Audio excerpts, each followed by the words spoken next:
Hello, everyone. Welcome. Sorry, that was really weird because normally you hit go live and it's like you just like 10 seconds and it goes. That took like forever. I'm so sorry. Hi, No, everyone. it did. Welcome. This is the Outdoor Football Podcast. I am Dana. With me is Sonia and Kate. Thank you guys so much for joining us. We appreciate it. So, as we have said the last couple of weeks, we are doing individual division recaps so we can go through all of the divisions before the beginning of training camp, kind of get you up to date on where they ended, where they're going, all the changes. There's so many things that happen during the offseason that I think sometimes we lose track, and it's a great kind of refresher on how to get everyone back on the same page. Okay, this is where we're at NFL wise. It was a lot of fun last week talking about the NFC West. I know that you guys were great hanging out with us. So we're so excited because tonight we are talking about the AFC North. Kate's a little excited, but Kate, I want to know how excited you were when they announced the Hard Knocks this year. And it's not just, Hard Knocks is always preseason and the heart-wrenching story of who's going to make the 53-man roster and stuff. They're doing an entire division in season, like December, like the end of the year. And it's the AFC North. And it's scary because like everyone's going to be watching us and we better live up to the hype because there's going to be all the hype. I argue that this is the toughest, best, most competitive division in football. We'll see if they are or not. So excited for Hard Knocks. Already starting to figure out, what the storylines are going to be because you've got quarterbacks at each place that are worth watching. You've got defensive battles. You've got TJ Watt and Myles Garrett both going for Defensive Player of the Year. You've got, I know, right? I love there's just a lot of things going on in the division that will make very interesting TV if they are as competitive as I think they're going to be by the time we roll into December. Fingers crossed for no injuries, right? Because if you look at these teams on paper, I said this last week. I used to say the NFC West was the best division in football, and for a long time it was. I definitely think the AFC North has taken over that along with the NFC North, right? And so I think that those have been really fun divisions to watch. Sonia, would you want Hard Knocks for your whole division? Hard Knocks stresses me out. I'm going to be honest. I don't think it would stress me out, actually. I think, honestly, I really like this choice of the AFC North because, I mean, you talk about rivalries. You've got the NFC East and you've got the AFC North, and those guys go at it hard. And I think that's going to be the funnest thing. So I think that would be really fun just to highlight that division and just, the battles and the rivalries and all of that goes into it. So if that were my division, I think I would be pretty excited about it. Yeah. If they did the NFC North, would I be as excited? I think so, because again, Really? Great rivalries, great matchups. But I think this year is kind of a good year for the AFC North, so I think this will be perfect. Yeah, division I like because it's not just one team. It's not you didn't just pick one team and put all the pressure on them to perform as you're getting to the end of the season. You have all those division games at the end of the year and stuff. And I think if they had picked one team, who no matter who it was, that might have been a little much. But by looking at a whole division, it kind of spreads that pressure around a little bit, and I think it'll be good TV. I hope it'll be good TV. Kristen in our comments is like exciting and nerve-wracking. Exactly, because you're like, oh God, I hope my team doesn't act like an my asshole, Browns right? fandom in general. It's exciting and nerve-wracking. Exactly. All right, before we get started breaking these teams down, I want to remind everyone who's watching over on Twitter or Facebook, come on over to the YouTube link. We have a live chat feature, and as we just did, we share comments. We want to hear your thoughts on the team. We want to hear how you think that this division is going to go. So if you guys are hanging out over there, come on over to the YouTube channel. Okay, so let's start. We're just going to start at the top and work our way down because I think that that's just a decent way to go. So we're going to start with obviously the Baltimore Ravens. They ended last season 13-4, had the number 1 seed in the playoffs. They went to the AFC Championship, lost to the Kansas City Chiefs 17-10. That game surprised me so much. I expected it to be a little bit higher scoring than it was. But I thought it was a really interesting matchup. And so many people had the Ravens beating KC, which I still think they should have. I don't understand Kansas City last year at all, which is why we love football so much, right? So that's where they ended up at. And then I know that they had some pretty big losses, but some good gains too. Is that right, Sonia? Mhm. They actually had really the biggest losses that I could see were OBJ and Melvin Gordon. But Okay. they kind of made up for Melvin Gordon with some guy, Derrick Henry, you Oh, know? never heard of Yeah. him. Yeah, exactly. I actually kind of forgot about that. So when I was like, that's right, he did go to Baltimore. So that was probably their biggest addition. They got Zach Orr as a defensive coordinator. So okay, because their defensive coordinator is now your head coach, Yes, Jana. he So is. that's exciting. Draft wise is in additions, I think they pretty much did okay. They got a lot of defensive guys. Mhm. But of course they had to kind of get in on the offensive line. Um on the offensive line because there were just so many. So, they brought in Nate Wiggins, cornerback from Clemson. They brought in linebacker Adisa Isaac, or they drafted Adisa Isaac from Mhm. Penn State, TJ Tampa from Iowa State, but then they got Roger Rotengarten from Washington for their offensive line. So, Mhm. I mean, I think they kind of shaped up pretty well. They didn't have a lot to kind of, retool and refigure out, but I think that they Mhm. did some good things. So yeah, it's gonna be fun to watch them this year. So, Christian in our comments said, with the Ravens' high turnover, it's anyone's division, and they did have some shakeups. They did. They Mhm. definitely moved some people around, lost some people, especially within their coaching staff, which just usually means you're a really good team when that happens. I think that happens to a lot of good teams. But what's interesting to me is that the Ravens have been the Ravens for a long time, Kate, and we know what they bring to the table. They're a defensive team. Um, but the question mark has always been Lamar Jackson. Where do you see?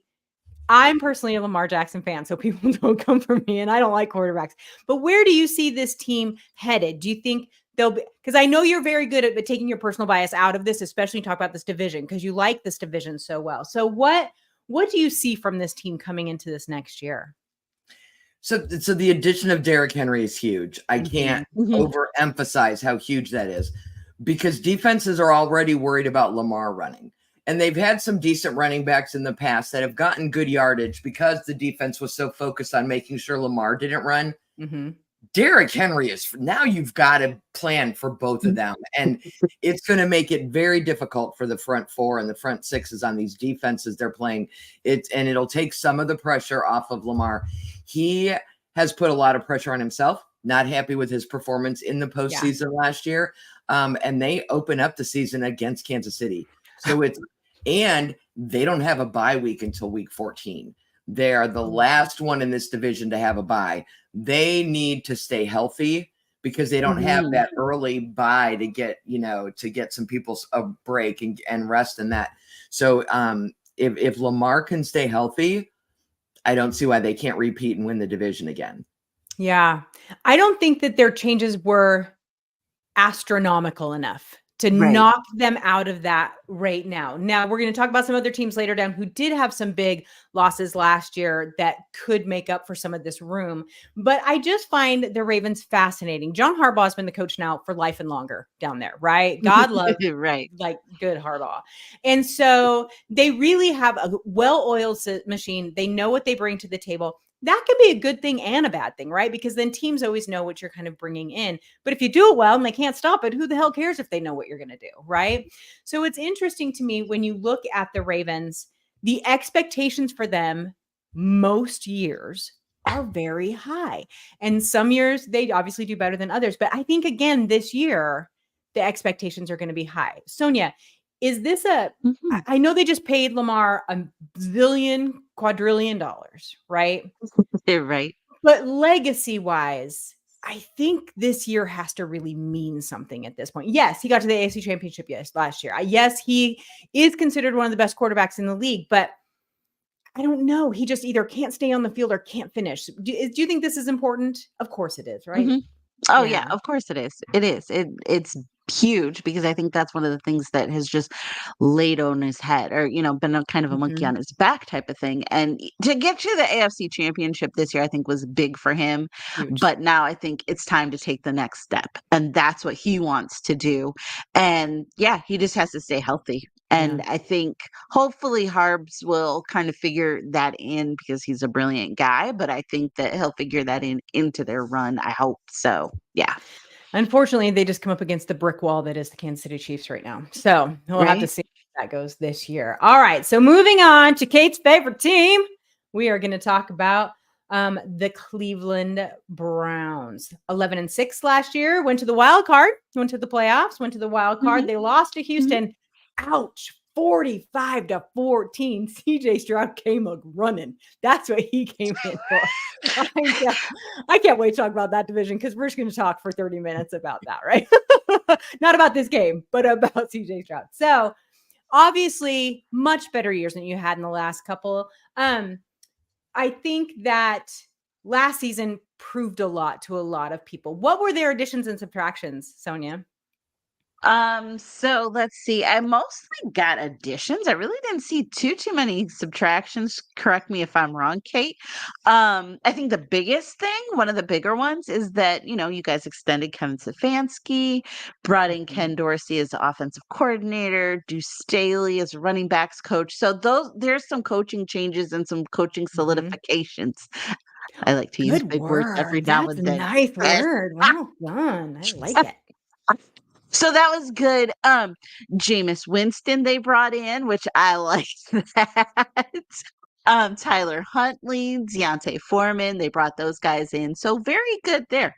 Draft wise, too much to write home about, but not a bad draft by any stretch of the imagination. Michael Hall, defensive tackle from the Ohio State University. Zach Zinter, who I really like. I think that he's going to be great for your line, Kate.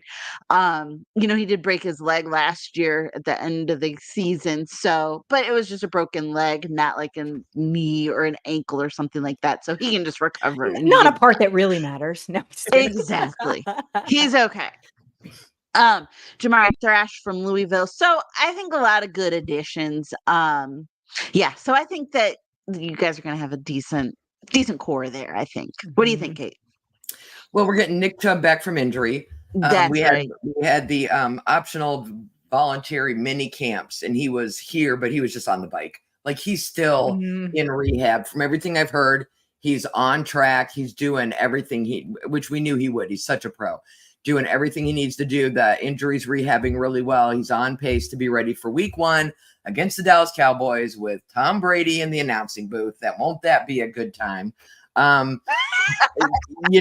The addition of Jerry Jeudy is great. Amari Cooper's holding out now. He wants more money, and why wouldn't you? And people need to stop telling me that Amari Cooper's old. He's 29. Jerry Jeudy's 25. Like, it just feels like Amari's been in the league for 50 years. He really hasn't. He's only 29. But he needs to get paid. I'm not gonna get in the way of a man and his money. We've got receivers. Obviously, with Nick Chubb, we've got Jerome Ford. We've got running backs. I've got defense. I've got depth at offensive line. The big question is quarterback. What are we going to get from Deshaun Watson? I'm tired of hearing about what happened to him in Texas. I'm tired of hearing about how much we paid him. If he was playing well, we wouldn't even be talking about it. And True. He played 6 games last year that were really good. We went 5-1, but he couldn't stay on the field. I need him on the field because I have zero confidence that Jameis Winston is going to be able to do what Joe Flacco did. Joe Flacco is a lot more flexible and is a much better quarterback for the system that we run than I think Jameis Winston is. So this team is going to live and die depending on how Deshaun Watson plays. Nothing they did, added, or lost in the offseason matters as much as staying healthy. And we fixed a lot of our depth issues and getting good quarterback play. That's the truth. Even though we asked the question about Lamar Jackson, really the question needs to be about Deshaun Watson. Can he actually live up to that contract? And that's got to be a heavy burden on his shoulders. Not that I care what's a heavy burden on his shoulders, but I'm just saying that in general, he has to live up to that. He brought that hype. The Browns took a huge chance by bringing this kid in after all the crap that he went through and put people through and all of that. They took a huge chance to bring him in, then paid him ridiculous amounts of money, and he hasn't delivered. So that is really where it kind of comes down to. The minute you need to trade Myles Garrett, he's coming right to Seattle. You know that. He can come to Kansas City and live in my house too if he wants to. I'm starting to have concern, and a lot of the fans in Cleveland are starting to have concerns. Are we now on the back end of Miles's career, and did we waste all these years? Like, how many more years does he have left? 5? And have we wasted them? And I know he's. Listen, ladies. I know. Ladies, you find his workout video that he put on Instagram. Okay. Good to know. Good to know. I just love the way he plays. I love those defensive players so much. So Kristen has an interesting question. What do the fans think of him? I'm assuming she means Deshaun. Because it's been there for a couple minutes. I think that the fans seem to be growing weary of that. Yeah. So they were willing. I thought it was a little shameful when we first signed him that people were willing to overlook the character issues if he would win. And I'm like, I'm trying to find balance in what kind of a person you are off the field with. I don't want the fact that you have talent to excuse bad behavior. Mm-hmm. I'm not even getting good play. And I think that's where people are, they're not even mad about how much money it's costing the Haslams or what he does off the field, what he has done in the past. They're just more irritated that he's taking that money and he's not playing. And we won games and we went to the playoffs and we did very well with Joe Flacco. And without Nick Chubb, I don't know that even if Deshaun had played really well, we would have gotten any deeper into the playoffs. But he needs to play. And that's where people are at. They are tired of him not being able to play. And they're tired of the excuses. So we've already had a round of those. Oh, well, I was hurt and I didn't tell you I was hurt and I played hurt. And then I finally had to have calling all NFL players. If you're hurt, say something, get the surgery, sit out a week or two, get better. Do not lose the entire rest of the season. Right. And then tell me later that you were playing hurt and all this. They're just very, I think, weary and leery. I'll do fair. Yeah, that's fair. We're tired of him not being able to play, and we're a little scared that maybe he can't. Well, agreed. Sonia, I think it was you that even said at one point that you're like, he didn't play for almost 2 years. He sat. Mm-hmm. Yep. Yeah. So it's like, what are we going to do? Suspensions, he sat for, I think it was 21 months between when he played in his last game with the Texans and when he finally got to play his first game with Cleveland. And then there was a suspension that kicked off right after that. So he hasn't played that many games. I'm sorry. Lisa wants to take credit for that. She's like, no, that was me. So everyone, that is Lisa in comments. Oh, that's hilarious. I love it. If we're talking about a quarterback, Lisa's got to chime in. That's fair. Good quarterbacks in this division. It is good. Yeah. So interestingly enough, they ended up second in the division behind the Ravens, but they were ahead of the Steelers. This year is going to be interesting. So the Steelers ended up last year 10-7, 1 game behind the Browns. They also went to the wild card. They also lost to Buffalo 31-17, almost as bad. Those two teams went in there and the other teams were like, no, sit down, right? So interesting things with the Steelers. Obviously last year, they're, trying to get things going, trying to, yes, our quarterback, can he pick it all, the good stuff. This year, they're like, stop. We're going to extend Mike Tomlin and then add a whole bunch of new people. Sonia, who all did they add and who did they subtract? They subtracted Patrick Peterson and Allen Robinson. So those two. Toodaloo. But they added a couple of big names at quarterback. Russell Wilson and Justin Fields. Now, I was kind of surprised. I kind of called it, but I was kind of surprised that they actually took both. But I think that's going to be a very interesting battle, if you will, to watch in camp. I strongly feel that Russell will get the job, but I think that Justin will be a very good backup. Who else did they sign? Running back Cordell Patterson. They re-upped Najee Harris. They got his option. So I think building some good blocks there. In their draft, they drafted Troy Fautano on the line again. Got some good O-line left. Like they did a lot of O-line building, and so I think really protecting their at least one new guy. So that's good. They got Roman Wilson from Michigan, Mason McCormick, another guy from San Diego State, another O lineman. So their draft was pretty much O line. Right. They were very focused on saving their new quarterback, says for sure. I think new quarterback play, Kate, is going to completely change this team. And the two quarterbacks they got play an awful lot alike. It seems like they're pretty focused on how they want this to go. What do you think about the Steelers going into this next season? Well, they do. And not only did they make wise choices in the two quarterbacks they got. You've got one nearing the end of his career, one still young with money, with plenty of room to grow in the right system. And Mike Tomlin is a genius. I love that man. Wish he was my coach. One of the smartest things the Steelers did was trading Kenny Pickett to the Eagles. There is no controversy. There are not going to be any fans screaming, "We want Pickett," or any of that stuff. They just eliminated, because I've been in Pittsburgh at games before he was a starter and after, and the fans, and there's a lot of vocalization about what they want to see on the field. And so they got rid of that. I think Russell will definitely win the job. I think Mike Tomlin's going to do some coaching and mentoring, and he's got some guys on his staff that are going to work with Justin and fix some of his problems are fundamentals and footwork. Some of them are just, no offense to Bears fans, he wasn't in a great system. He picked up some bad habits from just trying to stay alive behind that line. And he almost needs to be like, it's like he's been saved from being kidnapped and he needs to be reprogrammed.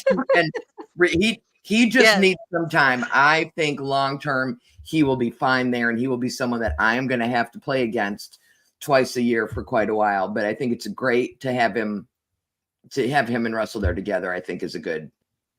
Totally. I'm trying to look up their defensive stats last year. I don't think their defense was great either. As much as they weren't. PJ Watt and Hayward and middle of the road for their defense there, but that can be improved too. Individual players that are really good, but as a defensive unit, they have these explosive plays. They'll have an interception for a run back, but then they'll give up 350 yards. Like, it's not a solid unit of a defense, but they have some stars that you got to watch out for. I wish we had more Steelers fans that would come and chat with us, because this team fascinates me. I'm going to be honest with you. First of all, I have to say there's some Russell Wilson love going on in our comments between Lisa and Kristen. They love it. And I think that's true. There's a couple things here. First of all, I want to know more about the Steelers and the fans' perception of what Mike Tomlin has done. They just extended him again, right? And so he's going to be there for life and longer. I love him as a coach, but what do their diehards think? They haven't been able to get back to where they want to be in a really long time. Yes, he's never had a losing record, but where has that gotten you, right? And a lot of fans are anti-middle of the road. Either you're terrible or you're winning championships. They don't want anything else. And so, or you're rebuilding and winning championships, I should say. But so I love to know from more Steelers fans about how they feel about this. The Steelers defense was so good for so long, and it was such a focus.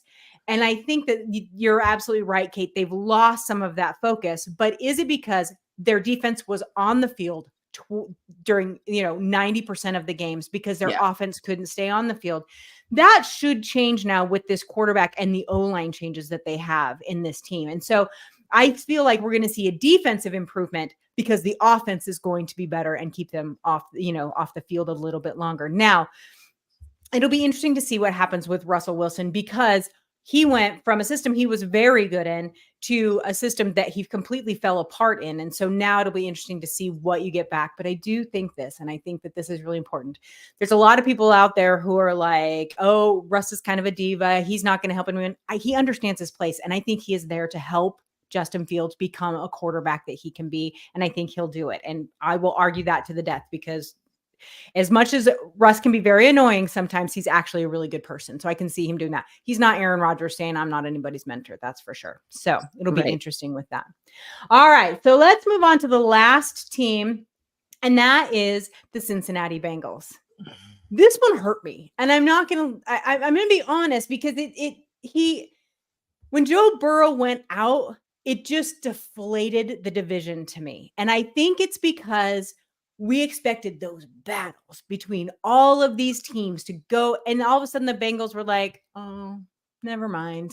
And I'm not trying to be mean in any way, shape, or form. They ended the season 9-8. They ended up with a winning record, but Joe Burrow did go out against the Ravens. That too is just terrible in the beginning, or I guess it was middle of November. So the end of their season was just a disaster at that point. They just couldn't get back to where they needed. Now, were they perfect before that? No, last season they were not perfect before that, but it'll be interesting to see what that bounce back is, in my opinion. Sonia, what are their additions and subtractions? Obviously, Burrow was coming back.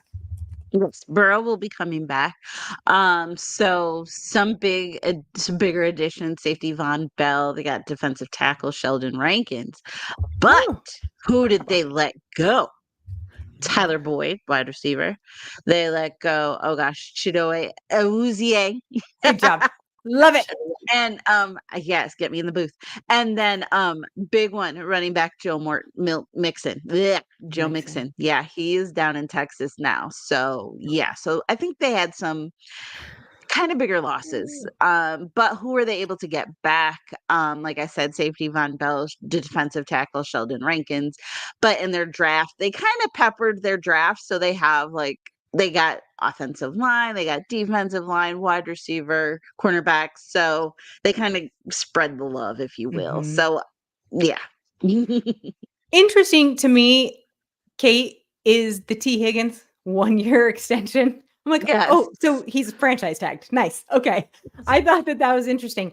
I get the feeling that this team is in flux right now.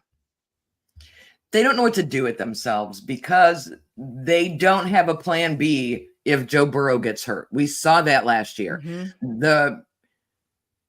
In this division, you've got the Browns and the Steelers, who have a very good starting quarterback and a very competent backup. And then you have the Ravens and the Bengals, who have stars at quarterback, and they got no one on the bench. You got Josh Johnson. I mean, God forbid anything happens to Lamar or Joe this year, because they have no plan B. And I think Bengals thought they would get through last season, thought they would just walk through everything and get to the win and go back to the AFC Championship game. And things didn't shake out that way. And so it's shaken them here on the field. I still think they're a solid team, but it has shaken them here. I don't know if they will win the division. I have the Ravens with 13 wins, the Bengals with 12, the Browns with 10, the Steelers with 9. I mean, I think it's going to be close from a record standpoint. I'm sorry, I put the Steelers last, but that's just me. I have to. That's my one I have to do. You go ahead. But the Bengals they're like the feel-good story. They're like that little brother, and you love him and you root for him and you want him to do well. And they're turning into the Bills for me. They can't perform as well as I want them to. And then they don't show up when I need them to. And then last year, it deflated not only that team, but you're right, the entire division, because they didn't know what to do without Joe. And he was out longer than they thought he was going to be out at first. And they just gave up on the season. And I think that's what I think those things lead into a 1 year for T. Higgins. Let's see what Joe Burrow can do. Let's see if I can get a whole year out of Joe. Let's see what this team does to decide if we now have an injury issue and we've got to rethink a whole lot of things. They don't want to do any long-term investment right now until they see what this season brings. Well, and understandably why. I mean, and from the player's point of view too, right? Like, yes. I don't know. I'm going to tell you this, Cincinnati Bengals fans, you guys need to Brandon Ayuk out of San Francisco. Go trade for him, get another weapon. I think that'll be huge. And I want him out of my division. So feel free, go get him. Anyway, but I will say this about the Bengals is that you said the perfect thing, Kate. They feel like the Bills. Like they should be here. And yet we only ever get them here. And why, and that sort of thing. I think that they are. Kristen just said it in comment. Oh, whoops. She said the Steelers won't be in last place. Or that was Lisa. Sorry. But yeah, Kate says, good predictions, Kate. The Bengals are the biggest wild card, and that's just it. We don't know. We have a really good idea we're getting from the Ravens. You have a really good idea what you're going to get from the Browns if your QB can stay on the field. The Steelers and the Bengals are kind of they're the fun ones in this group, right? Like, we don't know what the hell's going to happen. And if the Steelers, if they get great quarterback play, they could hop a couple people. You never know. And they have their bye week 9. And then I think Baltimore's or the Browns are 10, Baltimore's 12, Cincinnati 14. Baltimore's 14. 14. It's all really weird late. And if you're interested, go look at the schedules. There is a whole lot of wicked games. The Steelers have the Chiefs on Christmas Day. Oh, God. And then they have a bunch of division games. The Browns don't have 2 road games in a row. I think the Steelers have 3 or 4 in a row. The schedule is set up so that by the time you get to week 9, when the first team in this division gets a bye, you're going to have a really good idea how this division is going to go, because this schedule is just brutal from front to back. It's none of them have an easy lead into the season and then everything's going to get worse, or vice versa. It's pretty wicked for all of them all the way through.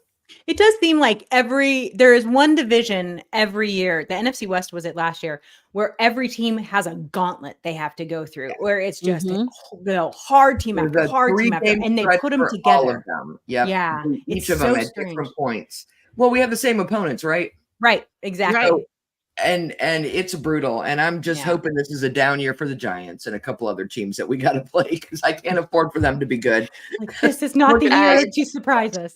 I was about to say, I don't think the Giants are going to surprise you. You may have to worry about them on my schedule. Yeah, I don't think so. I think you're probably right there. All right, everybody. Well, that is it for our show. Oh, Camden's not here. Camden, we'd be so proud of us, because we are at 32 minutes, and we always try and stay under 30. So just for us there. All right. Oh, I forgot to look. Sonia, do you have who we're doing next week? I don't remember. Oh, gosh. No, I can find it really quick.